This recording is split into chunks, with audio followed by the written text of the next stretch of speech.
क्या हार में क्या जीत में, किंचित नहीं भयभीत में, संघर्ष पथ पर जो मिला वह भी सही यह भी सही, वरदान मांगूंगा नहीं, हो कुछ भी हार मानूंगा नहीं, काल के कपाल पे लिखता और मिटाता हूँ, गीत नया गाता हूँ। नमस्कार दोस्तों, मैं उत्कर्ष स्वागत करता हूँ आपके अपने चैनल में। तो आज हम लोग देखेंगे क्वेश्चन टैग का पार्ट नंबर 3। हमने कहा है कि आप चाहे जिस एग्जाम की तैयारी कर रहे हो, चाहे इसको जिस 6 का बच्चा देखे, चाहे 6 का देखे, चाहे मतलब किसी भी लेवल का हमारा भाई बहन या मित्र देखेगा, उसको अवश्य रूप से समझ में आएगी इंग्लिश। आपका इंग्लिश से जो भय है वो इंग्लिश से भय खत्म करने का प्रयास उत्कर्ष का रहेगा। तो हम लोग एक चैप्टर चालू किए थे, उसका नाम था क्वेश्चन टैग। हम लोग जिस भी चैप्टर को चालू करेंगे आके, उसको हम लेंगे आगे क्वेश्चंस के अकॉर्डिंग।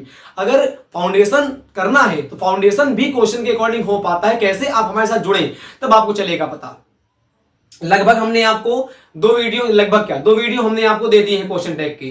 तो आज हमारा अंतिम वीडियो रहेगा क्वेश्चन टैग का। इसके अकॉर्डिंग आप समझ पाएंगे क्वेश्चन टैग हम लोग हैंडल कैसे करते हैं। और ये अंतिम वीडियो है क्वेश्चन टैग का। इसके बाहर किसी भी एग्जाम का हो, आप किसी भी एग्जाम की तैयारी कर रहे होंगे, हमारे वीडियो से बाहर अगर आपके एग्जाम में आता है क्वेश्चन टैग का कोई क्वेश्चन, तो हमारी सीरीज से यानी 3 वीडियो से बाहर नहीं आ पाएगा।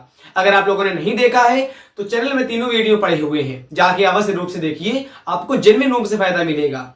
एक बात और, हम आपसे कहते भी हैं कि आप नोट्स बनाएं या ना बनाएं, मैं आपके ब्रेन में चीज को बेनिफिट कर दूंगा। ये हमारी पूरी प्रायिकता रहती है। तो अगर आपके पास पेशेंस है, अगर आपके पास समय है और जज्बा है मेहनत करने का, तो आप हमारे साथ जुड़े। इंग्लिश में मैं भाई आपका खत्म करवा दूंगा। एक भी रूल मैं आपको बताता नहीं हूं। चाहे जो भी चैप्टर मैं इनिशिएट करूं, उसकी अगर चालू करूंगा चैप्टर, तो एक भी चैप्टर में मैं किसी भी बच्चे को पढ़ाऊं वहां रूल नहीं बताऊंगा, क्योंकि इंग्लिश बिना रूल के है भाई। एक भाषा है, उस भाषा में नियम नहीं होते किसी भाषा को बोलने के लिए। अगर वो भाषा आपको समझ में अच्छे से आ गई तो आप डरना आपका खत्म हो जाएगा आके। चिंता मत करें आप। हम लोग पढ़ते हैं आज क्वेश्चन टैग का पार्ट नंबर 3। फायदा मिलता है कैसे, जब जुड़े रहेंगे हमारे साथ निरंतर रूप से। देखिए, तो हमने आपको एक रूल समझा देता हूं। रूल का मतलब कॉन्सेप्ट क्या होता है वो समझा देता हूं। देखिए, मैंने आपको बताया है कि अगर आपको कोई क्वेश्चन देखने को मिला तो क्वेश्चन आपका 2 टाइप को, क्वेश्चन का जो सेंस होगा वो 2 टाइप का सेंस देगा आके। या तो क्वेश्चन हमारा रहेगा आके पॉजिटिव, या तो क्वेश्चन रहेगा आके निगेटिव। तो क्वेश्चन टैग हमेशा क्वेश्चन का उल्टा होता है सेंस में। यानी कि अगर क्वेश्चन आपका पॉजिटिव है तो सर जो आपका क्वेश्चन टैग बन रहा है वो रहेगा आके निगेटिव। और अगर आपका क्वेश्चन निगेटिव होगा तो क्वेश्चन टैग हमारा बनेगा आगे पॉजिटिव। यही हमारा एक फाउंडेशन रूल था क्वेश्चन टैग का। क्लियर ना। इसके बाद सर हमने आपको बताया क्या कि अगर आपने देखा क्वेश्चन का मतलब एक सेंटेंस आपके पास लिखा रहेगा, उस सेंटेंस में आपको देखना पड़ेगा कहां पे लिखा हुआ है सब्जेक्ट। फिर उस सब्जेक्ट में हमको देखना पड़ेगा क्या है नाउन और क्या है हमारा प्रोनाउन। तो क्वेश्चन टैग में हम और केवल प्रिफर करते हैं प्रोनाउन को। मतलब एक सेंटेंस का आपको आइडेंटिफाई करना पड़ेगा सब्जेक्ट, फिर उस सब्जेक्ट में हमको देखना पड़ेगा कहां पर हमारी लिखी हुई है आके प्रोनाउन। एक दिक्कत आएगी यहां पर, पता है क्या, इंपेरेटिव सेंटेंस में नहीं दिया होता सब्जेक्ट। समझ में आ रहा है। अगर आपके सामने मैं कह दूं जैसे सर बताओ ओपन द डोर, मैंने आपसे कहा ओपन द डोर, सर इसका क्वेश्चन टैग क्या बनेगा। छोड़ो इसका, आप लोग इसका आइडेंटिफाई करो इस सेंटेंस का सब्जेक्ट कहां पे हो पाएगा। देखो सीखो, मैंने क्या बताया, अब केवल सीखो इतना, बाकी चलता हूं तो बताता हूं कि ये सेंटेंस हमारा काम करता है आके। ये सेंटेंस हमारा हो पाएगा sentence part of speech, part of tense का, ये हमारा हो पाएगा आके इंपरेटिव। और इंपरेटिव सेंटेंस का जो सब्जेक्ट होता है, इंपरेटिव सेंटेंस का जो होता है सब्जेक्ट, वो होता है यू। पर क्वेश्चन में आपको नहीं देगा, अपने आप हमको पहचानना पड़ेगा। कैसे, अभी सुनते रहो चलेगा पता। तो आप लोग सब्जेक्ट को पहचानने का प्रयास करेंगे। इसके बाद सुनो, हमने क्या कहा कि क्वेश्चन टैग में आप प्रिफर करेंगे आगे प्रोनाउन को। केवल देखो आगे प्रोनाउन, जैसे आपका यहां पे एक लिखा रहेगा सेंटेंस, उसके बाद यहां पे आपको बनाना रहेगा क्वेश्चन टैग, तो यहां पे लगेगा कॉमा, इसके बाद यहां पे देखो क्या लिखा हुआ है प्रोनाउन। अगर नहीं तो उसको अपने हिसाब से गवर्न करो आगे प्रोनाउन को। फिर यहां पे हमारा आ जाएगा प्रोनाउन, यहां पे आपकी जो भी हमारी हेल्पिंग वर्ब होगी उसी हेल्पिंग वर्ब को यहां रख देते हैं। हेल्पिंग वर्ब अगर हमारी निगेटिव होती है तो यहां पे क्वेश्चन टैग में उसको कर देंगे आके पॉजिटिव। अगर हेल्पिंग वर्ब हमारी यहां पे होगी पॉजिटिव तो हेल्पिंग वर्ब को यहां पे कर देंगे आके निगेटिव। ये मैंने आपको बताया था। जैसे आपको देखने को मिला डू नॉट, तो डू नॉट को हम लोग कर देंगे आके डोंट में। जैसे हमको यहाँ पे एक क्वेश्चन देखने को मिला, यहाँ पे देखने को मिला आके ही, और यहाँ के मिला आके डू। इसका क्वेश्चन ही डस बनाए, इसका क्वेश्चन मुझको बनाना, इसका बनाना है क्वेश्चन टैग। तो यहाँ पे ही लिखा हुआ है, तो ही का यहाँ पे हमारा ही आ गया। समझ के देखिएगा, सब बेसिक रूल है, ही का ही आ गया। अब डस को अगर यहाँ पे प्रिफर करेंगे आगे, तो डस का हमारा आ जाएगा आके डजंट। ये इसका क्वेश्चन टैग बन गया। यहां पर भी जो भी आपकी वर्ब दी रहेगी, अगर वर्ब हमारी नेगेटिव है तो यहां पे आएगी पॉजिटिव, और अगर यहां पर पॉजिटिव है तो यहां पर आएगी नेगेटिव। जो यहां पे दिया रहेगा हमारा प्रोनाउन, वो उस प्रोनाउन को यहां पर कर देते हैं आके। इतना मैंने आपको बताया था। क्लियर हो रहा है ना? तो बस इसी तरीके से हम लोग सीखने का प्रयास करेंगे। आप पूरा पार्ट देखेंगे, आपको एक्स्ट्रा कॉन्सेप्ट भी चलते हैं पता, मजा आ जाएगी बात हमारी। ये सुनिए, लिखा हुआ है पहला question, she is a beautiful girl. अब इसका हमको बनाना है। आप पहले सेंस पकड़िए, ये सेंटेंस हमारा पॉजिटिव है। अगर यहां पे देखेंगे तो सेंटेंस हमारा पॉजिटिव है। सबसे पहले क्वेश्चन टैग में यहां पे हम लोग लगाएंगे आगे कॉमा, इसके बाद ये पॉजिटिव है तो यहां पर करेंगे आगे नेगेटिव, तो इजंट हो गया। अब सी हमारा अपने आप में होता है प्रोनाउन, तो सी का हम लोगों ने यहां पर सी कर दिया आके और क्वेश्चन मार्क लगा दिया, बन गया हमारा। आगे देखें, देखा हुआ they said nothing about it. They said nothing about it, हमको इसको प्रिफर करना है, इसको। बट यहां पे आप लोग होंगे कंफ्यूज, जो हमारे भाई देखे हुए हैं पार्ट नंबर 2 का वीडियो, तो मैंने आप लोगों को वहां पे कुछ बताया था नेगेटिव वर्ड। वहां पे मैंने आप लोगों को कुछ नेगेटिव वर्ड बताए थे। कैसे? तो देखो एक बार रिवीजन कर लेते हैं। एक हमारा था हार्डली, याद करिए। एक हमारा था rarely, barely, seldom, scarcely, little, few, nothing, none, never, not, nevertheless इत्यादि। ये सारे के सारे हमारे नेगेटिव वर्ड थे। तो मैंने आपको बताया था, अगर आपको सेंटेंस में इन वर्ड से में से कुछ लगा दिखता है तो सेंटेंस नेगेटिव ना होने पर भी उस सेंटेंस को नेगेटिव मान लेते हैं। तो ये हमारा नेगेटिव, अगर ये वर्ड आएंगे तो क्वेश्चन मतलब क्वेश्चन हो जाएगा नेगेटिव, तो क्वेश्चन टाइप बनेगा आपके पॉजिटिव से। बट यहां पे लिखा हुआ है they said nothing about it, यहां पर भी लिखा हुआ है नथिंग और यहां पर भी लिखा हुआ है नथिंग। अब आप समझेंगे सर ये सेंटेंस तो नेगेटिव बैठ गया, पर नहीं सर, आप इसकी वर्ब को गवर्न करो। They said nothing about it, तो यहां पे वर्ब हमारी पॉजिटिव है। अब अगर से को मैं बताने का अगर प्रयास आपसे करूं तो मैंने आपको कई बार बताया है, से हमारी वर्ब की होती है फर्स्ट फॉर्म, उसके बाद देखने को हमको मिलती है सेड, फिर हमारी आती है सेड, फिर अगर यहां पर बात करते हैं तो हमारा आ जाएगा सर सेइंग, फिर अगर यहां पर हम बात करते हैं तो हमारा आ जाएगा सेज। यानी कि सेड हमारी वर्ब की सेकंड फॉर्म होती है। अगर हेल्पिंग वर्ब की बात कर दूं तो डू हमारी आती है, फिर आता है डिड, फिर आता है हमारा डन, फिर आता है हमारा डूइंग, और फिर हमारा आ जाएगा डस। यानी कि डूइंग हमारा डिड, मेन वर्ब की सेकंड फॉर्म की हेल्पिंग वर्ब क्या होती है? डिड। अब अगर इसको हम लोग बनाएंगे तो क्या हो जाएगा? या पॉजिटिव उसको मानेंगे क्योंकि साइड से गवर्न करेंगे आके, डिडंट और दे का हम लोग कर देंगे आके दे। इसका क्वेश्चन टैग ये बनेगा, कॉमा लगा यहां लगा तो क्वेश्चन मार्क यहां लगा दो आके। आगे देखो, नन वॉज एब्सेंट देयर, मैंने आपको बताया था क्या? देखो सीखो, एक हमारा चैप्टर होता है उसका नाम होता है प्रोनाउन। तो प्रोनाउन में आप लोगों का एक टाइप आपको पढ़ने को मिलता है, हम 2 टाइप यहां पढ़ाएंगे। प्रोनाउन में आप लोगों को एक टाइप पढ़ने को मिलता है, उसको हम लोग कह देते हैं आके इंडेफिनिट प्रोनाउन। प्रोनाउन में आपको लोगों को एक टाइप पढ़ने को मिलता है, उसको कह देंगे आके इंडेफिनिट प्रोनाउन, और एक आपको टाइप पढ़ने को मिलेगा उसको कह देंगे आके डेमोन्स्ट्रेटिव प्रोनाउन। क्योंकि इन दोनों के कॉन्सेप्ट पेपर में कई बार आते हैं, तो इसको दोनों को मैं आपको रिकवर करवा दूंगा आके। देखो बताओ, मैंने आपको बताया भी है, पर ये आज इसको पूरी दर्जा बढ़ा जाएंगे इसकी। देखो, अगर कहीं पर वन लिखा होगा, अगर कहीं पर बड़ी लिखा होगा, अगर कहीं पर थिंग लिखा होगा, उसके पहले ये हमारे हो जाएंगे आके सफिक्स। ये काम करेंगे आके इंडेफिनिट प्रोनाउन के सफिक्स का। तो इंडेफिनिट प्रोनाउन के प्रीफिक्स मैं लिखता हूं, जैसे आपको देखने को मिला कहीं पे सम, कहीं पे देखने को मिला एनी, कहीं पे देखने को मिला नो, कहीं पे देखने को मिला एवरी, कहीं पे देखने को मिला हमको ईच, या कहीं पे देखने को इत्यादि वर्ड मिले। तो अगर इसकी पेयरिंग बनाऊंगा तो सम से अगर वन की पेयरिंग बनाऊंगा तो क्या हो जाएगा? समवन। क्लियर ना? अगर सम से बड़ी के somebody, something, anyone, anybody, anything, no one, nobody, nothing, everyone, everybody, everything, ये हमारे हो जाएंगे आके प्रीफिक्स के रूप में। तो आप लोगों ने क्या सीखा कि अगर सर कहीं पर भी हमको वन बॉडी या थिंग देखने को मिलता है तो उस वाले प्रोनाउन को हम लोग कह देते हैं यहाँ के इंडेफिनिट प्रोनाउन। अब देखो ये यहाँ पे आपको देखने को मिला वन और बॉडी, ये दोनों के दोनों काम करते हैं यहाँ के लिविंग के लिए, और यहां पे हमको देखने को मिला आके थिंग, ये थिंग आप लोगों का काम करता है आके नॉन लिविंग के लिए, नॉन लिविंग के लिए। तो अगर आप लोगों को इंडेफिनिट प्रोनाउन के वन या बड़ी देखने को मिले यानी कि लिविंग मानेंगे, तो लिविंग के केस में हम लोग हमेशा प्रोनाउन में दे को प्रिफर करेंगे, और अगर नॉन लिविंग आ जाएगा, नॉन लिविंग थिंग आ जाएगा, तो उसके केस में प्रोनाउन में हमेशा इट को प्रिफर करेंगे। देखो ध्यान से, आपको यहां पे मान लीजिए देखने को मिल गया हमको एवरीवन, और यहां पे हमको देखने को मिल गया आके एवरीथिंग, ऊपर देखने को मिल गया एवरीवन और यहां देखने को मिल गया एवरीथिंग। अब यहां पे हम कोई भी मानो इस लिखा दिया, यहां पे इस लगा दिया मैंने, यहां पर भी, यहां पे आपको बनाना है क्वेश्चन टैग, यहां पर बनाना है क्वेश्चन टैग, मतलब केवल एग्जांपल सिखा रहा हूं, क्वेश्चन कोई नहीं बन पाया ये।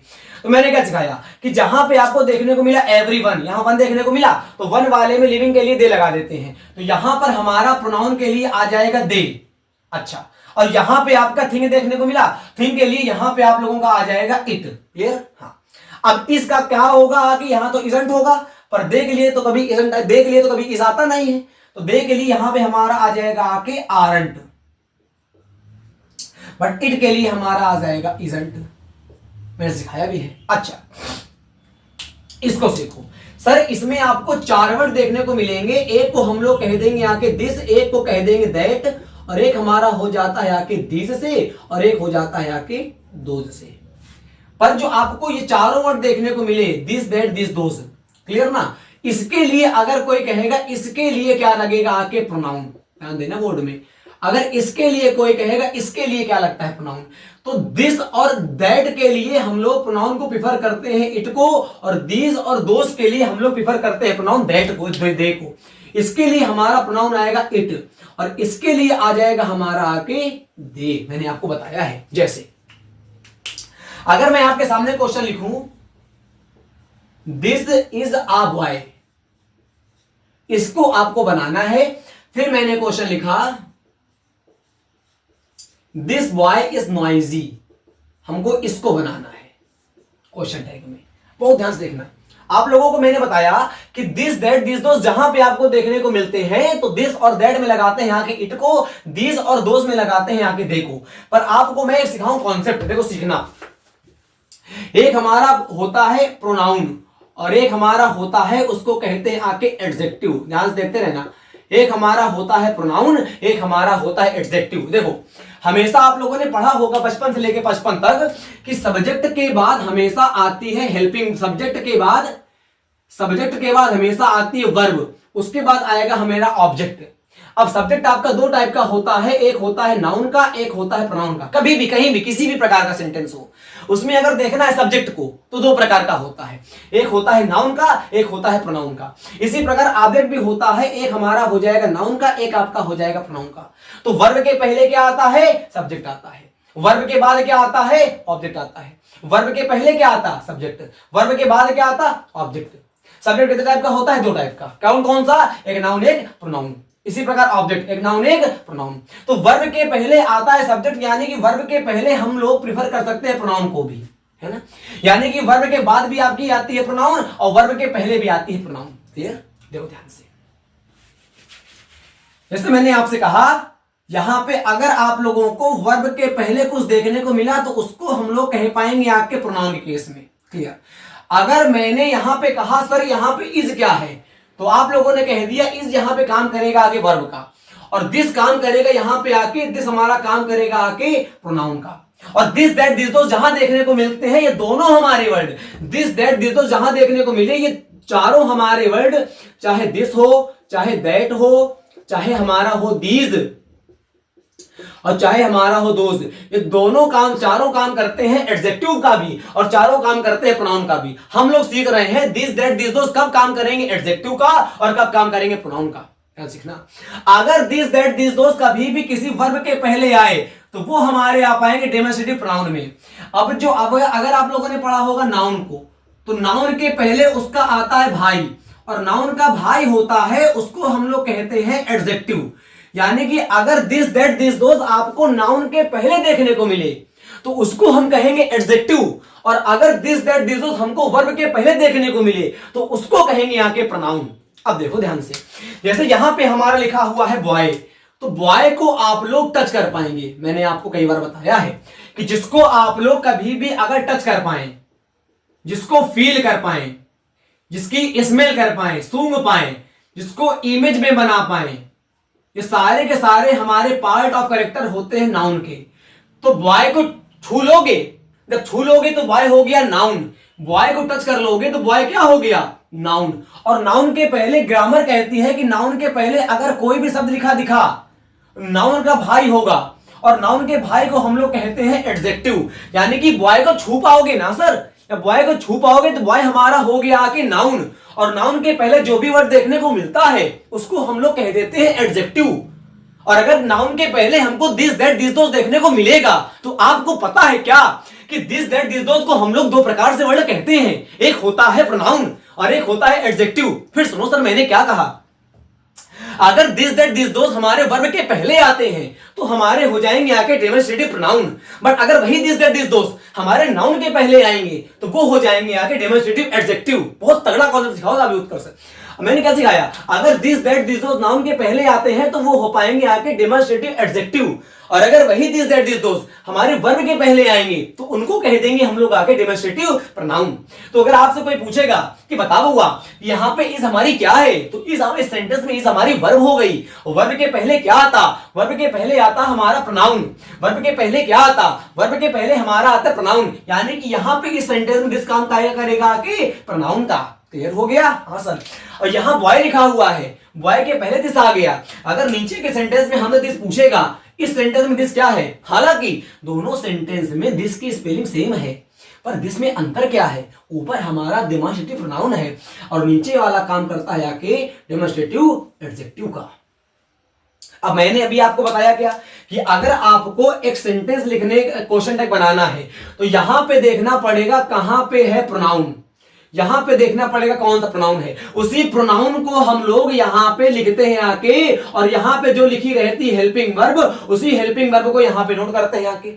अब यहां पे तो आपने देखा दिस, अब मैंने क्या बताया, जहां पे आपको दिस और दैट देखने को मिला प्रोनाउन के रूप में, जहां पे आपको दिस और दैट देखने को मिला प्रोनाउन के रूप में, वहां पे इट लगा देंगे। और जहां पे देखने को मिला दिस और दोस प्रोनाउन के रूप में, दे लगा देंगे। पर अगर वही दिस और दैट दिस दोस देखने को मिल गया एडजेक्टिव के रूप में तो क्या लगाएंगे? देखो कितना बढ़िया कॉन्सेप्ट आया। मैंने कहा आपके दिस दैट दिस दोस चारों काम करेंगे या दोनों काम करेंगे आके, प्रोनाउन का भी एडजेक्टिव का भी।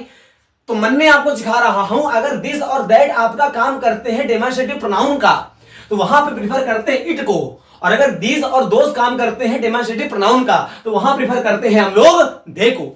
तो यहां पे इस सेंटेंस में अगर बनाएंगे इसका क्वेश्चन टैग तो यहां पे हो जाएगा आगे इजंट, और दिस यहां पे काम कर रहा है डेमोन्स्ट्रेटिव प्रोनाउन का। जब दिस और दैट काम करते हैं डेमोन्स्ट्रेटिव प्रोनाउन का तो वहां पे इट लग जाता है, यानी कि यहां पर इट लग गया, कॉमा लगा देना।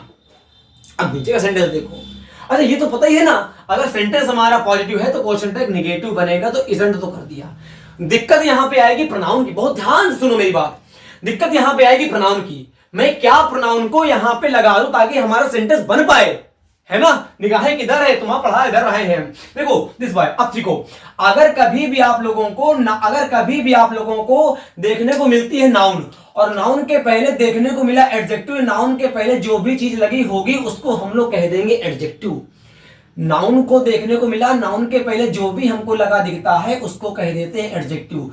यानी कि अगर कभी भी आप लोगों को एडजेक्टिव के बाद कुछ लिखा दिखा उसको कह देंगे नाउन, और एडजेक्टिव और नाउन मिलके बन जाता है हमारा नाउन फ्रेज। एडजेक्टिव और नाउन मिलके हमारा बन जाता है नाउन फ्रेज। यानी कि यहां पे दिस बॉय आपका काम करेगा आके नाउन फ्रेज का, यानी कि दिस बॉय आपका काम करेगा नाउन फ्रेज का। ये नाउन फ्रेज तो बाद में है, पहले क्या है, तो पहले नाउन है। और नाउन क्या होती है तो आप लोगों ने पढ़ा है, जो हमारे नेमिंग वर्ड होते हैं उसको हम लोग नाउन कह देते हैं। यानी कि यहां पे लिखा हुआ है बॉय, बॉय क्या है, बॉय लड़का है, तो लड़का कौन सा होता है, प्रोनाउन। लड़का हमारा होता है आके ही वाला प्रोनाउन, तो यहां पर ही लगाएंगे। तो गलती मत करना, बहकावे मत आना। अगर दिस दैट, मैंने आपको बताया क्यों, अगर दिस दैट दिस दोस्त काम करते हैं डेमोस्ट्रेटिव प्रोनाउन का, तो दिस और दैट के केस में डेमोस्ट्रेटिव प्रोनाउन मानते हैं, तो वहां पे इट लगाएंगे। आपको आइडेंटिफाई करना आना चाहिए कि कब काम करते हैं प्रोनाउन का और कब काम करते हैं एडजेक्टिव का। जब काम करता है एडजेक्टिव का तो वहां पे लगाएंगे आके, भाई तुम समझ के देखो ना, क्वेश्चन टैग का मतलब होता है प्रोनाउन को बताएगा आके। अब यहां पे दिस दैट दिस दो तो हमारे प्रोनाउन का काम करेंगे, बट नीचे के सेंटेंस में मैंने काम करवा दिया आके उनको एडजेक्टिव का, तो एडजेक्टिव तो नहीं आ पाएगा यहाँ पे, एडजेक्टिव तो नहीं आ पाएगा ना। तो एडजेक्टिव नहीं आ पाएगा तो नाउन फ्रेज लिखा हुआ है। एडजेक्टिव के बाद जो देखने को मिलता है, नाउन के पहले जो देखने को मिलता है उसको कहते हैं यहाँ के नाउन फ्रेज। नाउन फ्रेज तो बाद में है, पहले क्या है, नाउन है। नाउन का क्या काम होता है, नाउन का प्रोनाउन कहां पे है, ही लगा दिया। क्लियर। सेंटेंस देखें, लिखा हुआ है हमारा नन वॉज एब्सेंट देयर। मैंने क्या बताया, मैंने बताया कि अगर आपको इन वर्ड में से कोई वर्ड देखने को मिला तो ये वर्ड नेगेटिव है, यानी कि क्वेश्चन हमारा हो गया नेगेटिव। जब क्वेश्चन नेगेटिव हो गया तो क्वेश्चन टैग बनेगा आके पॉजिटिव।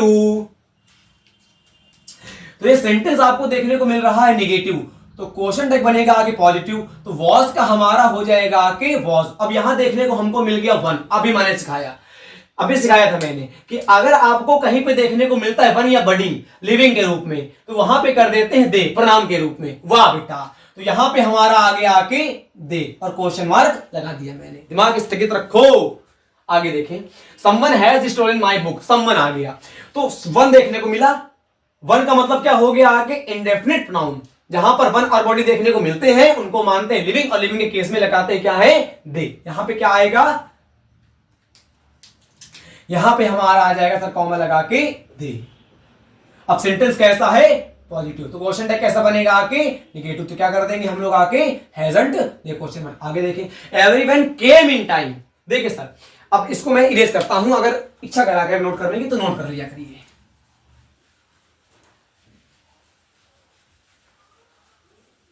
देखिए कि यहां पे सेंटेंस लिखा हुआ है, अच्छा केम की फॉर्म, तो केम कम हमारी वर्ब की होती है फर्स्ट फॉर्म, फिर केम हमारी वर्ब की सेकंड फॉर्म, उसके बाद बात करते हैं कम, फिर हमारा हो जाता है आगे कमिंग, और फिर हमारा हो जाता है आगे कम्स। यानी कि वर्ब की फर्स्ट फॉर्म, वर्ब की सेकंड फॉर्म, वर्ब की थर्ड फॉर्म, फिर वर्ब की फोर्थ फॉर्म, फिर वर्ब की फिफ्थ फॉर्म। और 50 बार बता चुके हैं, डू आता है, फिर यहाँ पे आता है डिड, फिर यहाँ पे आता है हमारा डन। हम बार बार लिखते ताकि आप लोगों को भी लिखना आ जाए। फिर यहाँ पे आता है डज, यानी कि इसकी अगर हम लोग हेल्पिंग वर्ब की बात करते हैं तो एवरीवन के हिसाब से यहाँ पे लगा देंगे हम लोग आके दे आ गया, क्वेश्चन मार्क लगाओ, कॉमा लगाओ। और केम देखने को मिला, केम हमारी वर्ब की सेकंड फॉर्म है, यहाँ पे डिड को प्रेफर करेंगे आगे तो डिड आ गया। क्वेश्चन हमारा पॉजिटिव है तो क्वेश्चन टैग बनेगा आके नेगेटिव, तो कर दिया आगे डिडंट दे। आगे देखिए, नथिंग देखने को मिला, नथिंग हमारा कौन सा वर्ड होता है, नेगेटिव वर्ड, तो क्वेश्चन टैग कैसा बनेगा आके पॉजिटिव। तो पॉजिटिव के लिए थिंग देखने को मिला, थिंग के लिए हम लोग लगा देंगे आके इट को, और क्वेश्चन टैग ये क्वेश्चन नेगेटिव है तो क्वेश्चन टैग पॉजिटिव बनेगा।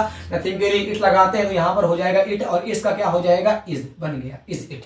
क्लियर। आगे देखें, anything can be done for them, तो कैन का क्या करते हैं, कैन का करते हैं आके कांट, तो कांट कर दिया एनीथिंग। ये भी एनीथिंग भी वर्ड हमारा नेगेटिव होता है, नथिंग और एनीथिंग दोनों के दोनों वर्ड नेगेटिव है।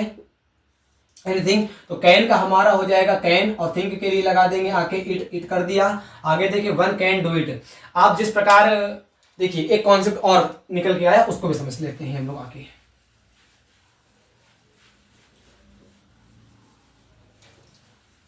हौसला ना हार, कर सामना जहान का, देख गौर से बदल रहा रंग आसमान का, ये तेरी शिकस्त का नहीं जीत का रंग है, जिंदगी हर कदम एक नई जंग है। कितना बढ़िया बताया, हौसला ना हार, अगर आप हार जाए जीवन में तो कहा गया है कि हौसला ना हार, कर सामना जहान का, देख गौर से बदल रहा रंग आसमान का, ये तेरी शिकस्त का नहीं जीत का रंग है, जिंदगी हर कदम एक नई जंग है, जीत जाएंगे हम तू अगर संग है, जिंदगी हर कदम एक नई जंग है। पढ़ते रहिए, कर्म करें फल मिले तो बात की बात है, पर कर्म ही ना करें गलत बात है। देखिए मैं बता रहा था, एक रूल हमारा होता है आके, अगर कहीं पे आपको देखने को मिला हमारा ईच, एवरी, आइदर, नाइदर, तो इसके बाद हम लोग अगर ऑफ लगा दें तो ऑफ के बाद चाहे जो लिखी हो नाउन, बहुत इंपॉर्टेंट रूल है। तो ऑफ के बाद चाहे जो लिखी हो प्रोनाउन, उसको हम लोग प्रिफर करते हैं हमेशा आके प्लूरल के केस में, यानी कि प्लरल।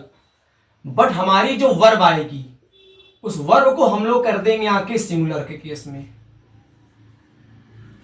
उसके बाद आपका चाहे आए प्रोनाउन चाहे आए एडजेक्टिव, उसको हमेशा प्रिफर करते हैं थर्ड पर्सन के केस में,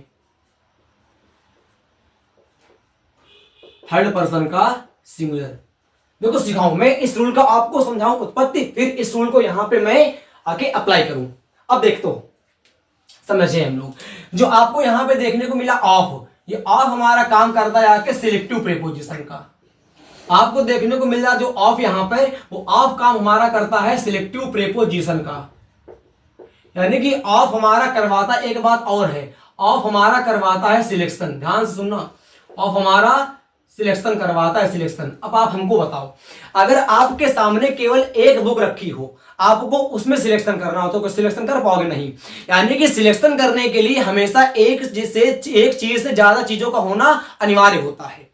मतलब एक चीज में आप सिलेक्शन नहीं कर पाएंगे, सिलेक्शन हमेशा एक से ज्यादा में से होता है। समझ पा रहे हो? सुनो फिर सुनो, सिलेक्शन हमेशा एक से ज्यादा में से होता है। अगर आपके पास केवल एक चीज रखी है, कोई कहेगा उसमें चुन लो, तुम कहोगे अबे भाई इसमें क्या चुन ले, ये तो खुद ही चुनी हुई है ना।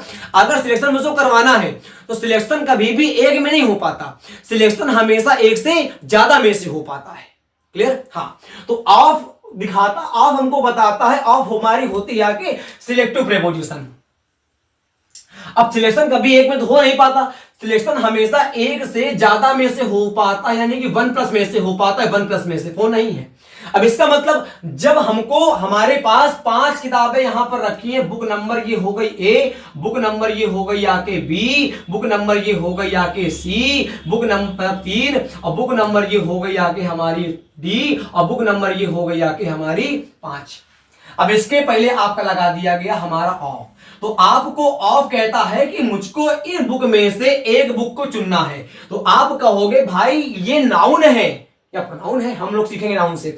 आप लोग कहोगे सर ये नाउन है। अब नाउन कभी भी नहीं हो पाएगी सिंगुलर, क्योंकि जब आपको ऑफ लगा दिया तो ऑफ हमारा काम करता है कि सिलेक्शन का। सिलेक्शन हमेशा एक में से होता नहीं है, सिलेक्शन हमेशा एक से ज्यादा में से होता है। तो एक से ज्यादा कितने भी हो, वो हो एक से ज्यादा हो, तो आपके तो इनमें सिलेक्शन करोगे। अब कहोगे मुझको इनमें से एक को चुनना है, तो इनमें पहले आपके पास प्रायोरिटी ज्यादा होंगी, तभी तो एक प्रायोरिटी में आप जा पाओगे कि नहीं। ज्यादा प्रायोरिटी होंगी तो ज्यादा प्रायोरिटी में से हम लोग एक प्रायोरिटी को इनकलकेट कर पाएंगे। अगर प्रायोरिटी ही हमारे पास एक होगी तो हमारे पास पजेशनेस आ जाएगी कि हमको उसको ही चुनना पड़ेगा। नहीं सर, हमको एक को चुनना है, पर प्रायोरिटी हमारे पास ज्यादा होनी चाहिए। इतनी मेहनत करो कि ज्वाइन लेटर कम से कम 20 रखे हूं, पर जाओ एक नौकरी में। हमको 5, हमारे पास 5 किताबें हैं, चुनना केवल एक किताब को है। मतलब आप जो कर्म करेंगे, जो आप कर्म करेंगे वो केवल एक के लिए करेंगे। मान लिया कि आप लोगों ने B2 को चुना, तो B2 में जो आपने वर्ब करी, वो वर्ब केवल इन सब में वर्ब नहीं करी, इन सब में कार्य नहीं किया। कार्य हम लोग केवल इस एक बुक को चुनने में करेंगे। जब कार्य हम लोग केवल इस एक बुक को चुनने में करेंगे, जेन्युइन सी बात होगी सर, जब वर्ब केवल एक बार ही आप कार्य करेंगे। जब एक बार कार्य करते हैं तो वर्ब आपकी आ जाएगी आके सिंगुलर। जब आप लोगों ने कार्य करा है तो आप लोगों के कार्य को हम लोग लेंगे आगे सिंगुलर, क्योंकि आप लोगों ने केवल एक बुक को ही तो चुना है। अगर इस बुक को चुनते, इस बुक को चुनते, इसको, यानी कि अगर केवल को चुनते तो काम एक बार किया। अब काम एक बार किया तो काम बराबर क्रिया, काम बराबर क्रिया, काम बराबर एक्शन। जब एक बार एक्शन किया है तो हम लोगों ने वर्ब आई सिंगुलर। अगर बार बार मतलब एक से ज्यादा बुक को चुन देते तो एक से ज्यादा काम होता, यानी कि एक्शन हमारा एक से ज्यादा होता। तो कैसा होता आके प्लूरल। तो अगर आपको ऑफ अब नहीं भूल पाइएगा, अगर आपको ऑफ देखने को मिलता है तो ऑफ के बाद चाहे जो लिखी रहे नाउन, चाहे जो लिखा रहे प्रोनाउन, हमेशा करेंगे आगे प्लूरल। पर वर्ब क्यों आएगी सिंगुलर? क्योंकि काम तो एक ही बार ना करेंगे। ग्रामर में रूल नहीं होते हैं, कॉन्सेप्ट होता है। हम लोग वर्ब काम केवल एक ही बार करेंगे। जब काम केवल एक ही बार करेंगे तो वर्ब हमारी आएगी, वो आएगी सिंगुलर। अच्छा, यहां पे आपको वन भी देखने को मिल सकता है, यहां पे आपको सम देखने को मिल सकता है, यहां पे आपको एनी देखने को मिल सकता है। बात केवल इतनी बता रहा हूं उत्कर्ष, अगर ऑफ देखने को मिला सर तो ऑफ के बाद चाहे जो लिखी रहे नाउन, चाहे जो लिखी रहे प्रोनाउन, उसको करेंगे आगे प्लूरल और वर्ब करेंगे आगे सिंगुलर। अब देखो यहां पे अब आप लोगों ने अगर पढ़ा होगा हमारा आगे पर्सनल प्रोनाउन, अगर आप लोगों ने पढ़ा होगा आगे पर्सनल प्रोनाउन, तो तीन प्रकार के होते हैं पर्सनल प्रोनाउन। एक हमारा होता है आके स्पीकर से, एक हमारा हो जाएगा आके लिसनर से, और एक हमारा हो जाएगा आके नॉन एक्टिव पर्सन से। अब देखो स्पीकर में हमारा मोटे तौर पर आई और वी आता है, लिसनर में आपका यू आता है, इसमें हमारा आता है ही और सी और इट और दे, इसमें हमारा आता है ही सी और इट और दे। अब ध्यान से सीखना, ही सी इट दे। 1 second please sorry for that. देखो इसमें हमारा आता है ही सी इट दे। देखो इंग्लिश में केवल दो लोग हैं, इंग्लिश मानती है दो लोगों को। एक होता है जो पहले बोलता है, जो पहले बोलेगा। देखो मैं सिखाऊं, अगर जिस वर्ड के बाद में कभी भी ईआर लग गए, जैसे मैंने आपसे कहा स्पीक, स्पीक का मतलब होता है बोलना, और अगर कभी भी इंग्लिश में ईआर लग जाता है, स्पीक का मतलब बोलना, तो ईआर का मतलब हो जाता है या तो वाला, ईआर का मतलब हो जाता है या तो वाली। तो स्पीक का मतलब तो हो गया बोलना, तो स्पीकर का मतलब हो गया बोलने वाला। तो प्ले का मतलब तो होता है खेलना, तो प्लेयर का मतलब खेलने वाला या खेलने वाली। तो टीच का मतलब तो होता है पढ़ाना, तो टीचर का मतलब पढ़ाने वाला या पढ़ाने वाली। तो लिसन का मतलब तो होता है सुनना, तो लिसनर का मतलब सुनने वाला सुनने वाली। अब ध्यान सीखो, यहां पे दो लोग खड़े हैं, एक ये और एक ये। अब अगर पहले वाला इंसान बोलेगा तो ये सुनेगा, अब अगर ये बोलेगा तो ये सुनेगा। मतलब अगर पहले जो भी बोलेगा, पहले जो भी बोलेगा तो वो होगा स्पीकर। जैसे इसने बोला मेरे इस राइट हैंड ने बोला राइट हैंड, मेरे ये हाथ बोलेगा तो ये स्पीकर हो गया। अब ये सुनेगा तो लिसनर हो गया। जो पहले बोलेगा, इसमें दो उंगली इसमें एक उंगली, तो पहचान लेना। अब जो पहले बोलेगा वो होगा स्पीकर, जो सुनेगा वो लिसनर। अब जब ये स्पीकर के हमेशा दो उंगली सिखाने का प्रयास, स्पीकर दो के रूप में मानना और लिसनर एक के रूप में मानना अभी इस मेरा वीडियो में। तो स्पीकर दो वाला हो गया, लिसनर एक वाला हो गया। अब इस समय स्पीकर बोल रहा है, स्पीकर सुना, लिसनर सुन रहा है। अब जैसे स्पीकर ने कोई बात कही, स्पीकर ने कोई बात कही, सुनी किसने? लिसनर ने। अब जो स्पीकर की कही हुई बात को सुनेगा लिसनर, अब लिसनर बोलेगा तो स्पीकर हो जाए। अब लिसनर बोलेगा, जब लिसनर बोलेगा तो लिसनर जब सुन रहा था, लिसनर जब सुन रहा था उस समय लिसनर था, क्या सुनना? जब स्पीकर बोलेगा तो स्पीकर स्पीकर होगा, जो सुनता है वो लिसनर होता है ना। जब मैं बोल रहा हूं तो आप सुन रहे हैं, तो मैं स्पीकर हो गया, आप क्या होगा? लिसनर। तो सुनो, जब ये बोला स्पीकर, सुना लिसनर। सुनने का मतलब लिसनर होता है। ये मैंने इसमें बोलागा, ये बोलेगा तो स्पीकर हो गया, लिसनर हो गया ये वाला। अब जब इसकी सुनी हुई बात को, इसकी बोली हुई बात को ये सुनेगा, जब मैंने ये बोला तो ये स्पीकर लिसनर, अब ये बोलेगा तो ये हो गया स्पीकर, अब ये लिसनर हो गया। मतलब कि हमेशा दो पर्सन करते हैं कम्युनिकेशन, या तो स्पीकर करेगा, लिसनर करेगा। जब इस सुनो मैंने क्या बोला, जब स्पीकर जिस बात को बोलता है तो उस समय वो होता है स्पीकर, और लिसनर जिस बात को सुनता है, सुनने वाला हमेशा होता है आगे सेकंड पर्सन का। जो सुनेगा वो होगा सेकंड पर्सन, तो क्योंकि उसने काम बाद में किया है ना। जब स्पीकर ने बोला तो स्पीकर हो गया पहला, सुना किसने? लिसनर ने, वो हो गया दूसरा। अब स्पीकर की कही हुई बात का उत्तर देगा कौन? लिसनर। तो उस समय स्पीकर की कही हुई बात को उत्तर देगा लिसनर, तो इस समय लिसनर हो जाएगा स्पीकर और स्पीकर हो जाएगा लिसनर। यानी कि दो पर्सन के बीच में ही तो कम्युनिकेशन हो रही है, एक स्पीकर के बीच में सॉरी फॉर दैट, एक स्पीकर के बीच में, एक लिसनर के बीच में, एक स्पीकर के बीच में, एक लिसनर के बीच में। या तो स्पीकर बोलेगा सुनेगा लिसनर, या तो लिसनर वाला स्पीकर बोलेगा सुनेगा स्पीकर वाला लिसनर। तो अब देखो ध्यान से, जब दो ही पर्सन स्पीकिंग में हमारे ग्रामर में है, एक स्पीकर है एक लिसनर है, तो नॉन एक्टिव पर्सन तो बोल ही नहीं रहा है। जब नॉन एक्टिव पर्सन बोल ही नहीं रहा है, इसका मतलब इस पर्सन को हम लोगों ने एक्टिवेट ही नहीं माना। अबे भाई, जो पर्सन एक्टिवेट है इस समय बातचीत में, यानी कि दो ही बातचीत में आप लोग पार्टिसिपेट किए हैं, या तो आप या तो मैं काम बन जाएगा। आगे देखो, एक स्पीकर है एक लिसनर है, यानी कि ये बोलेगा ये सुनेगा, ये बोलेगा ये सुनेगा, ये सुनेगा ये बोलेगा, मतलब इन्हीं के बीच में काम हो रहा है कि नहीं? एक स्पीकर के बीच में काम हो रहा, लिसनर काम मतलब बातें हो रही, कुछ भी मत, हाँ बेटे, हाँ तो आगे।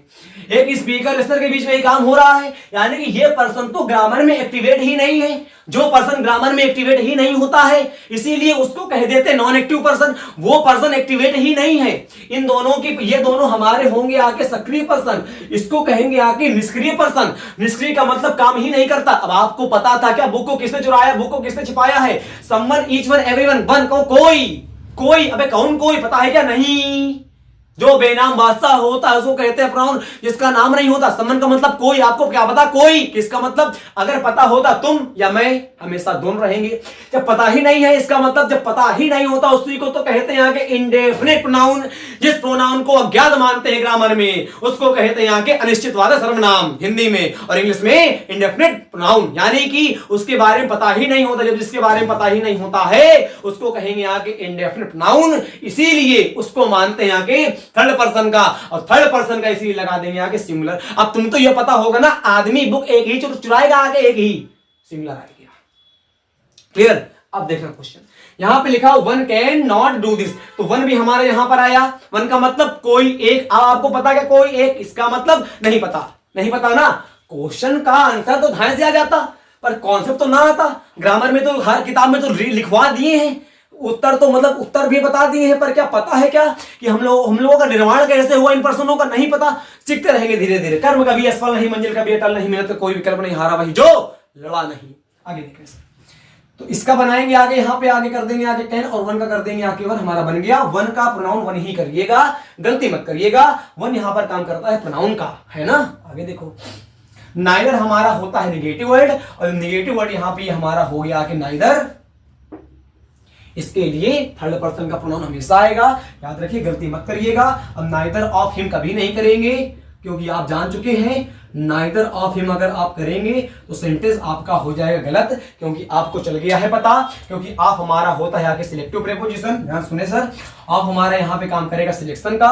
सिलेक्शन के बाद चाहे जो लिखी रहे नाउन या जो लिखी रहे प्रोनाउन, उसको हमेशा करेंगे प्लूरल का, यानी कि हिम नहीं करेंगे। अगर हिम का बात करेंगे प्लूरल की तो होता है आके देम, तो देम को प्रीफर किया गया। अब नाइदर का सेंटेंस हमारा निगेटिव है, तो क्वेश्चन टाइप बनेगा आके पॉजिटिव। हेल्प्ड लिखा हुआ है, हेल्प्ड की हेल्पिंग वर्ब लाएंगे तो डिड आ जाएगा। अब नाइदर के लिए यहाँ पे प्रीफर कर देंगे आके हम लोग हिम को। हिम लगेगा, दिन नहीं लगेगा। इसको सीखो, क्यों? देखो सीखो देखो सर, सीखना सर कि जो ऑफ हमारा होता है ना, कभी कभी आप लोगों ने बचपन से लेकर 55 तक पढ़ा होगा। देखो हर चीज का निर्माण हुआ कैसे है, सीखना सर, सीखना सर। इसको इरेज करते हैं ना, तो मजा आएगी।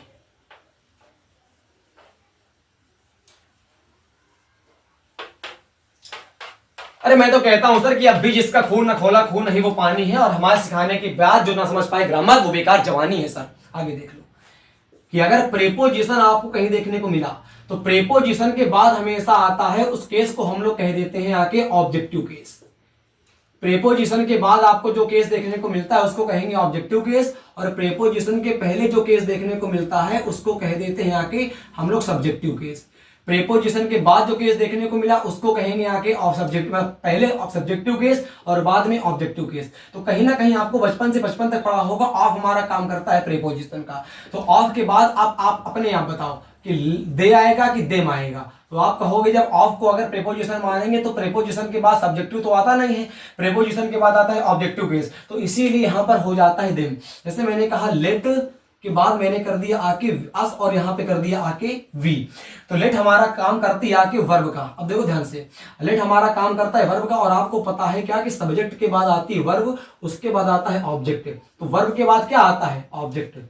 ऑब्जेक्टिव आएगा या ऑब्जेक्टिव केस आएगा। तो लेट क्या काम करेगा? वर्ब। तो वर्ब के बाद क्या आता है? ऑब्जेक्ट। इसीलिए लेट के बाद हम लोग अस को प्रीफर करते हैं, आके वी को प्रीफर करते हैं। तो ऑफ यहाँ पे क्या काम कर रहा है? आके ऑफ काम कर रहा है आके लगभग प्रेपोजिशन का, सिलेक्टिव प्रेपोजिशन। मैंने बताया ना, सिलेक्टिव प्रेपोजिशन के बाद क्या आएगा? हमारा ऑब्जेक्टिव केस। तो कहीं ना कहीं देम काम करेगा आके ऑब्जेक्टिव केस का, और हमको चाहिए क्या? हमको चाहिए यहाँ पर सब्जेक्टिव केस का प्रोनाउन। आया मैंने यहाँ पे क्या चाहिए? सब्जेक्टिव केस का प्रोनाउन। तो either, neither, each, every, none, anything, सारा कुछ भी लिखा हो, यहाँ पे आप लोग थर्ड पर्सन का सिंगुलर लगा दो आके। क्या लगा दो? सिंगुलर।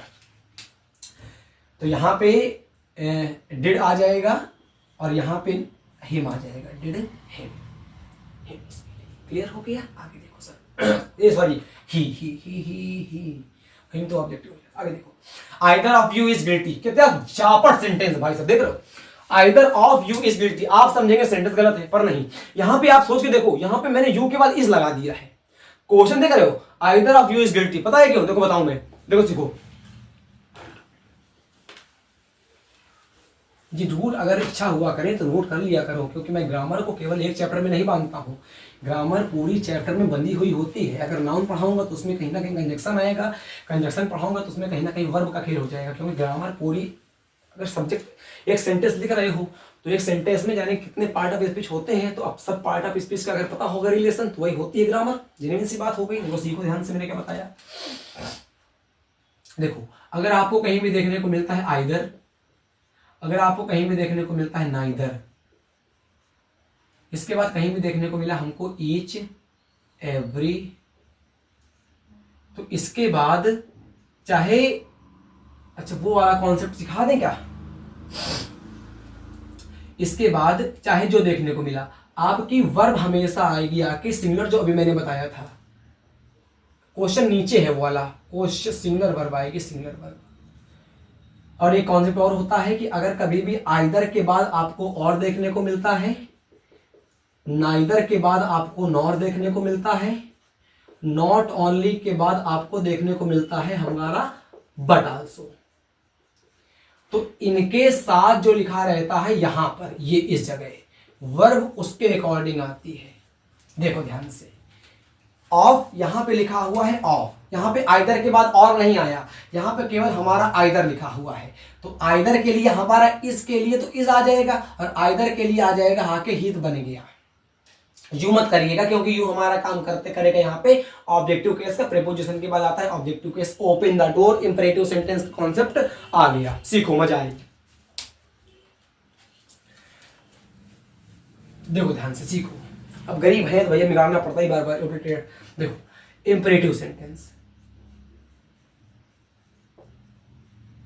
आप भूल नहीं पाओगे जीवन में। इंपरेटिव सेंटेंस अगर मन से पढ़ लोगे, इंटरेटिव किसी को पढ़ाने की कुव्वत आपके अंदर आ जाएगी। इंपरेटिव सेंटेंस देखो, जिन सेंटेंस में आपको शुरुआत में अगर कोई सेंटेंस आपको लिखा दिखा, अगर कोई सेंटेंस आपको लिखा दिखा, तो अगर किसी भी सेंटेंस, ध्यान सुनना, अगर कोई सेंटेंस आपको लिखा दिखा, 1 सेकेंड वेट प्लीज, हाँ देखो, और उस सेंटेंस की शुरुआत अगर वर्ब से हुई है, उस सेंटेंस की शुरुआत अगर वर्ब से हुई है, तो उसी सेंटेंस को हम लोग कह देंगे आके इंपरेटिव सेंटेंस, क्योंकि वर्ब का मतलब होता है कुछ ना कुछ हम लोग करेंगे एक्शन।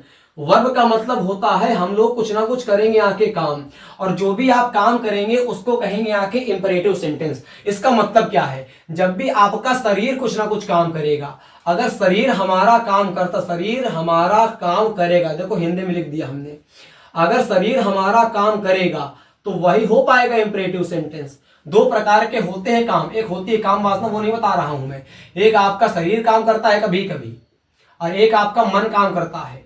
सर अगर शरीर काम करेगा तो सेंटेंस हमारा होगा के इंपरेटिव, ध्यान से देना बोर्ड में, अगर शरीर काम करेगा तो सेंटेंस हो पाएगा इंपरेटिव, पर अगर मन काम करेगा तो हमारा सेंटेंस हो पाएगा आके ऑप्टेटिव। क्या चापट कॉन्सेप्ट बताया मैंने। अगर आपकी बॉडी काम करेगी तो हमारा हो पाएगा इंपरेटिव, और अगर बॉडी काम नहीं करेगी तो हमारा सेंटेंस हो पाएगा आगे ऑप्टेटिव। देखो सीखो। अच्छा, बड़ी बात क्या होती है कि साला कभी कभी दोनों सेंटेंस चालू होते हैं यहाँ के वर्ब से। ये तो मैडम बता ही देती है ना विद्यालय में कि मे, जिन सेंटेंस में लगभग हमारा मे आता है वो हमारे हो जाते हैं ऑप्टेटिव। घंटा, अब ऐसे में नहीं आता है। अब देखो ध्यान से, जैसे मैंने आपसे कहा वो कॉन्सेप्ट क्या है, अगर शुरुआत हमारी वर्ब से हो, अब कभी कभी इंपरेटिव सेंटेंस की और कभी कभी ऑप्टेटिव सेंटेंस की, दोनों की शुरुआत हमारी हो जाती है मेन वर्ब से। मेन वर्ब का मतलब आपका एक्शन वर्ड लिखा रहेगा, आपकी बॉडी काम करेगी, शरीर काम करेगा, दोनों में सर बहुत बढ़िया बात है। जैसे मैंने कहा गो देयर,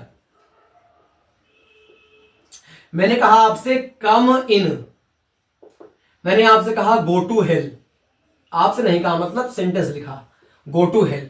अब देखो, तो गो देयर का मतलब होता है वहां जाओ। एक चीज जरा पकड़ना है, यहां से क्वेश्चन आया था एयरफोर्स में, क्या देखो ध्यान सीखो, यहां पे गो हमारी क्या है, यहां पे गो हमारी का हमारा काम करेगा आके वर्ब का। इसी प्रकार कम क्या है, कम भी वर्ब है। इसी प्रकार गो क्या है, गो भी हमारी वर्ब है। अब ध्यान से सीखना, एकदम ध्यान ध्यान ध्यान ध्यान ध्यान ध्यान देना बोर्ड में। अगर आप लोगों को सब्जेक्ट के बाद वर्ब के बाद ऑब्जेक्ट देखने को मिलता है, दो प्रकार का होता है, एक हमारा होता है नाउन, एक हमारा होता है प्रोनाउन। इसी प्रकार ये भी होता है दो टाइप का, एक होता है नाउन, एक हमारा होता है प्रोनाउन। अगर वर्ब के बाद कुछ भी देखने को मिलता है तो उसको हम लोग कह देंगे ऑब्जेक्ट। वर्ब के बाद कुछ भी देखने को मिलता है उसको कह देंगे यहाँ के ऑब्जेक्ट, यानी कि या काम करेगा प्रोनाउन या काम करेगा के नाउन। इसका मतलब साला ये देयर कुछ भी है, ना नाउन है ना प्रोनाउन है। अब याद करो, एक चैप्टर होता है उसका नाम होता है एडवर्ब। जो हमारा एडवर्ब होता है वो क्वालिटी क्या क्वालिफाई क्या करता है? एडवर्ब का मतलब होता है वो क्वालिफाई किसको करता है? एडवर्ब का मीन्स होता है वो क्वालिफाई करेगा आके वर्ब को। एक ऐसा पार्ट ऑफ स्पीच जो वर्ब को क्वालिफाई कर देता है लगभग लगभग, उसको हम लोग कहते हैं एडवर्ब। तो अगर आपसे कोई क्वेश्चन पूछे कि इस सीडीएस में क्वेश्चन आता है मतलब पार्ट ऑफ स्पीच को पहचानने वाला कि देयर कौन सा पार्ट ऑफ स्पीच है, तो इस सेंटेंस में देयर हमारा काम करता है आके एडवर्ब का। हम दिक्कत यहां लगती है कम इन में। देखो ध्यान से, हम लोग बचपन से पढ़ते रहते हैं कि इन हमारा होता है प्रेपोजिशन, कि इन हमारा होता है आके प्रेपोजिशन, पर नहीं, इन हमारा यहां पे काम कर रहा है आके एडवर्ब का। इन हमारा इस सेंटेंस में काम कर रहा है आके एडवर्ब का। क्यों? क्योंकि कम यहां पर आपकी हो गई आके वर्ब, ध्यान दें, कम हमारी यहां पर हो गई आके वर्ब। और वर्ब की क्वालिटी, वर्ब को क्वालिफाई कौन करता है? वर्ब को क्वालिफाई करता है आके एडवर्ब। यानी कि कम इन का मतलब अंदर आओ, ये हमारा इन जो है वो काम करेगा आके एडवर्ब ऑफ प्लेस का। जो इन हमारा काम करेगा वो काम करेगा आके एडवर्ब ऑफ प्लेस का। इसी प्रकार देयर जो काम करेगा वो भी काम करेगा आके एडवर्ब ऑफ प्लेस का। सीख गए? तो आपसे अगर क्वेश्चन आज सिखा दिया, क्वेश्चन ये हमको देखने को मिला था आके प्रैक्टिस सेट में, क्वेश्चन जब सेट बना रहे थे हम, तो इन काम करेगा आके एडवर्ब ऑफ प्लेस का और देयर काम करेगा एडवर्ब ऑफ प्लेस का। कंफ्यूज ना होना। अब देखो ध्यान से, हमको बताना है कि गो देयर में और कम इन में और गो टू हेल में कौन सा सेंटेंस हमारा इंपरेटिव है और कौन सा ऑब्जेक्टिव है, और सीखें। अब देखो ध्यान से, यहां पे लिखा हुआ है गो देयर। अगर आप किसी से कहोगे गो देयर, इसका मतलब वहां जाओ, तो कम इन का मतलब यहां आओ, यहां का मतलब प्लेस में आओ, है ना। गो टू हिल भाड़ में जाओ, तो गो देयर में उसकी बॉडी काम करेगी, आप कहोगे हाँ काम करेगी। हमने कहा कम इन में उसकी बॉडी काम करेगी, आपने कहा, हमने कहा हाँ काम करेगी, आपने भी कहा हाँ काम करेगी। तो गो टू हेल में उसकी बॉडी काम नहीं करेगी। अब गो टू हेल का मतलब तो होता है नरक में जाओ या भाड़ में जाओ। क्या नरक नामक कोई जगह है क्या? तो आपने कहा नहीं। तो सर अब नरक नामक कोई जगह नहीं, इसका मतलब केवल उसका मन काम करेगा, मन से कर जाएगा वो, अरे कुत्ता छोटा मर जाए। इसका मतलब क्या है? जब शरीर काम करता है तो सेंटेंस इंपरेटिव होगा, अगर बॉडी काम करेगी तो कभी का कभी ऑब्जेक्टिव हो पाएगा सेंटेंस। इसका मतलब जो लिखा हुआ है गो टू हेल, तो गो टू हेल हमारा काम करेगा आके सेंटेंस में। सेंटेंस को अगर काइंड में हम बैठा लें आके, तो गो टू हेल हमारा हो पाएगा ऑब्जेक्टिव। पर ये गो देयर और कम इन, ये दोनों के दोनों सेंटेंस हमारे काम करेंगे आके इंपरेटिव सेंटेंस का। क्लियर हो गया? अच्छा, एक कॉन्सेप्ट मैं यहां पे लिख देता हूं कि इंपरेटिव सेंटेंस का सब्जेक्ट होता है। इंपरेटिव सेंटेंस में जो होता है सब्जेक्ट, जो सब्जेक्ट होता है, लिख लेना इसको, हिडन होता है। हिडन होता क्या है? यू, सेकेंड पर्सन के यू को मानते हैं सब्जेक्ट। ध्यान रखना, जैसे कोई आपसे पूछे कि सर बताओ ओपन द डोर में सब्जेक्ट क्या है, ओपन द डोर में सब्जेक्ट क्या है, तो हम लोग कह देंगे कि ओपन द डोर में सेंटेंस हमारा इंपरेटिव है, क्योंकि ओपन द डोर का मतलब वो दरवाजा खोलो। दरवाजा खोलने में कोई शरीर से काम करेगा, मन से सोचेगा दरवाजा खुल जाए। भाई साहब ऐसा होता है क्या? वाह बेटा, अगर मन से सोचो दरवाजा खुल गया, भाई साहब देख रहे हो, मतलब शरीर काम करेगा। शरीर काम करेगा, सेंटेंस हमारा इंपरेटिव होगा।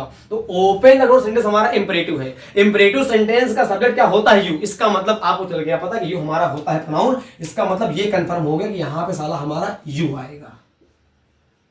अब सीखो, इंपरेटिव सेंटेंस के दो होते हैं, मैं यहां लिख देता हूं, लिख लेना अपने आप। अगर इंपरेटिव सेंटेंस हमारा सेंस देता है आके हार्श का, इंपरेटिव सेंटेंस अगर हमको सेंस देगा आके हार्श का, दिख रहा है यहां लिख दोगे, अब दिखेगा।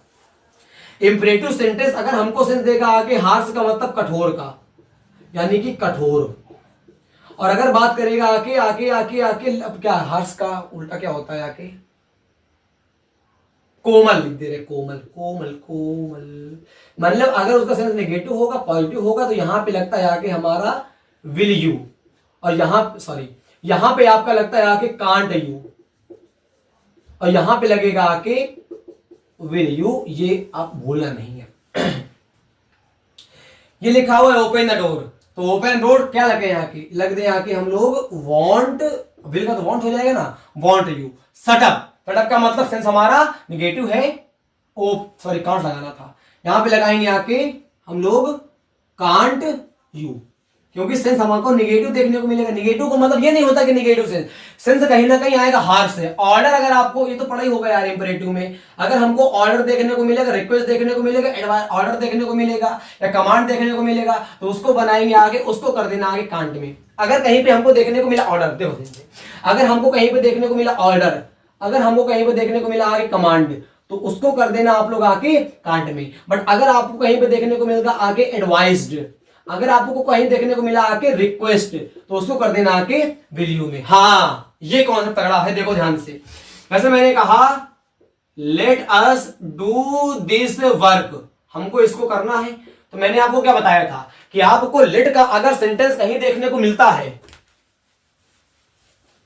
अगर आप लोगों को लेट का सेंटेंस कहीं देखने को मिलता है, तो लेट के अब 3 रूल बनते हैं। लेट का लेटस, अगर लेटस का सेंस नेगेटिव हो चाहे पॉजिटिव हो, इसके क्वेश्चन टैग में हमेशा हम लोग सेल के बाद वी कर देते हैं, सेल के बाद वी। बट अगर हमको केवल लेट देखने को मिला, तो इसके बाद हम लोग विल के बाद यू कर देंगे, भूलना नहीं, या वांट के बाद यू कर दो आके। और सीखें हम लोग। बोर हो गए क्या? बोर ना हो ना जीवन में। देखिए पढ़ाई बहुत जरूरी होती है। अब अगर बोर हो जाएंगे तो मैं केवल क्वेश्चन के आंसर तो बता पाया था आपको, तो उससे मजा ना आता। जो कॉन्सेप्ट में बताने का प्रयास कर रहा हूँ ये होता है फाउंडेशन। फाउंडेशन का मतलब ये नहीं होता कि मैंने नाउन चालू कर दिया, फिर 3 घंटे 4 घंटे 5 घंटे 13 घंटे नाउन पढ़ा रहा हूँ, क्या फायदा होगा उससे? कुछ फायदा नहीं हो पाएगा ना। अगर आपने एक चैप्टर चालू किया है तो उस चैप्टर के अंदर जितना मेरे समर्थता होती है वहां तक मैं बताने का आपको प्रयास कर पाऊँ, तो उससे आप लोग डर नहीं पाएंगे। डरने का मतलब भय नहीं हो पाएगा। आपको ये भी नहीं लगेगा कि मैंने केवल नाउन पढ़ा है तो आपको केवल नाउन आता है। आपको ये भी नहीं लगेगा कि मैंने केवल क्वेश्चन टैग पढ़ा है तो केवल क्वेश्चन टैग आपको आता है।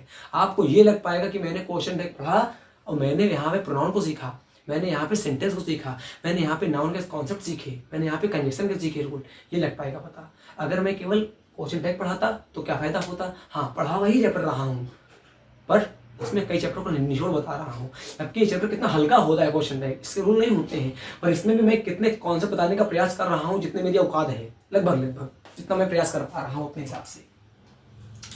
देखो सटा, अब इसमें भी क्या बनेगा आके कांट यू। लेटस डांस, तो लेटस के सेंटेंस में हमेशा सैल भी लगाएंगे, आगे खत्म होने वाले सेंटेंस है।